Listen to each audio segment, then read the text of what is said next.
है तिरुपति का बाल खंडन करने का जगह। और यहाँ पर आप देख सकते हैं लिखा हुआ है निःशुल्क यहाँ पर केस जो है खंडन किया जाता है, यानी कि आप यहाँ पर मुंडवा सकते हैं हम।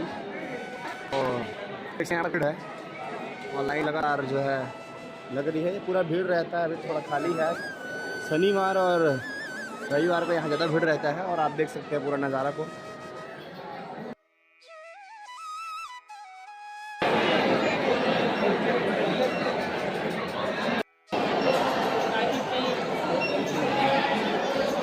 और यहाँ पर आपको फ्री में जो है बाल कटवाने के लिए टिकट मिलेगा ऐसा, और एक पत्ती मिलेगा ये यहाँ पर, और इसी से जो है आप जो है मुंडन कराएंगे।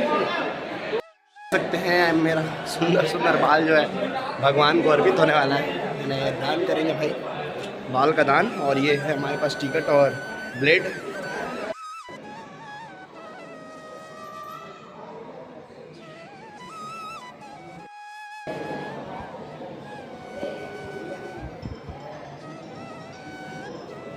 ये देख सकते हैं हमारा बाल जो है अर्पित हो चुका है हमारे गोविंद स्वामी जी को।